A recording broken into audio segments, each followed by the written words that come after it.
Kailan po kaya PBB 2022 for teachers? Sure po ba ngayong May 15? Ay nako, ang May 15 po na start na release po ay ang mid-year bonus. Huwag kayong maniwala na ngayong May 15 lalabas na yung PBB 2022. Ito po tandaan ninyo mga master. Naglabas po ng memorandum ito pong Central Office ng DepEd. May 10 yung deadline nila para sa submission ng listahan ng mga eligible personnel. At yung listahan na yun po yung isa-submit papunta sa PBB Secretariat at sa DBM subject for the issuance of the SARO. So kung wala pa po yung listahan na yun, hindi po makakapagpalabas ng SARO ang DBM. Kung matatandaan po ninyo noong nagdaang taon, ito pong listahan ng mga eligible personnel from DepEd nagka-problema, nagkaroon po ng mga discrepancies sa entries, kaya binalik, no? So, kaya hopefully this time itong submitted ng DepEd, no, from schools to the division offices to the regional offices to central office, sana wala ng mga discrepancies sa mga data na yon para tuloy-tuloy na yung process at hindi na ibabalik muli sa mga paaralan para ipakorek, para baguhin, para i-correct nga, no, yung kanila pong lista. So hopefully ay magtuloy-tuloy ito at wala pong discrepancies na makikita. Ngayon kung May 10 yung deadline ni Central Office, ang mangyayari po niyan from Central Office, sa pagkakaalam po natin, isasubmit na po yan sa PBB Secretariat at tapos po ay sa DBM. Tapos pag nasa DBM na, doon po makakaroon muli ng pag-validate doon po sa mga data na sinubmit sa bawat regional offices ng DBM. Tapos pag okay na, saka pa yung DBM mag-release ng SARO para po sa PBB 2022.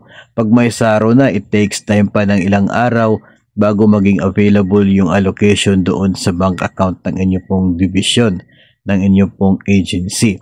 Kapag nandoon na sa account nila yung allocation, that's the time na pwede nating sabihin na pwede na sila mag-release ng PBB sapagkat nasa account na yung allocation.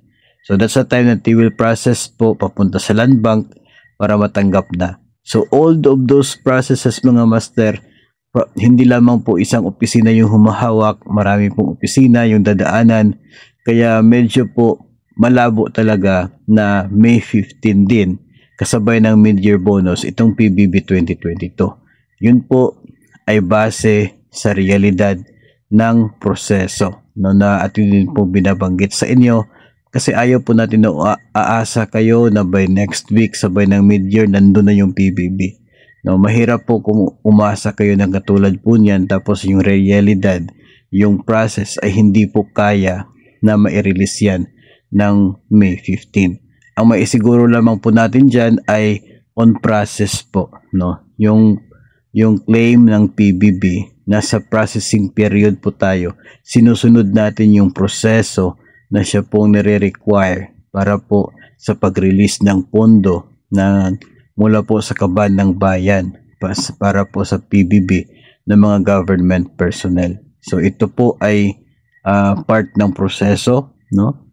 Tapos hindi lang naman po ganito sapagkat DepEd tayo, kundi lahat po ng mga agencies ganito po yung proseso. Sila lamang nakakalamang dahil maliit na agency. So yung iba po doon sa isang opisina readily available na lahat ng data na kinakailangan. Yung sa atin sa sobrang laki, mga galing pa sa mga schools yung mga data papunta sa mga district offices, division offices, regional offices, saka sa central office. Dami pong mga pinagdadaanan ng mga documents na yan, kaya mas lalo pong mahirap yung pag-accumulate ng mga information ng mga documents para ma-submit at ma-validate po muli ng mga proper authorities. Ang sa atin po dito, sa page po natin, ay we make sure na kapag lalabas po yung SARO allocation for that purpose ay agad po natin ipapaalam sa inyo. And if ever meron po tayo makukuha informasyon ng mga regional offices na binalik, ay ibahagi din po natin sa inyo if ever meron po tayo makukuha informasyon. Hindi man po maging sabay ng mid-year bonus ang PBB, at least alam po natin and we are sure na ito ay pinaprocess na po ng mga persons na in charge na nasabi pong benepisyo papunta po sa iba't iba pong sangay ng gobyerno.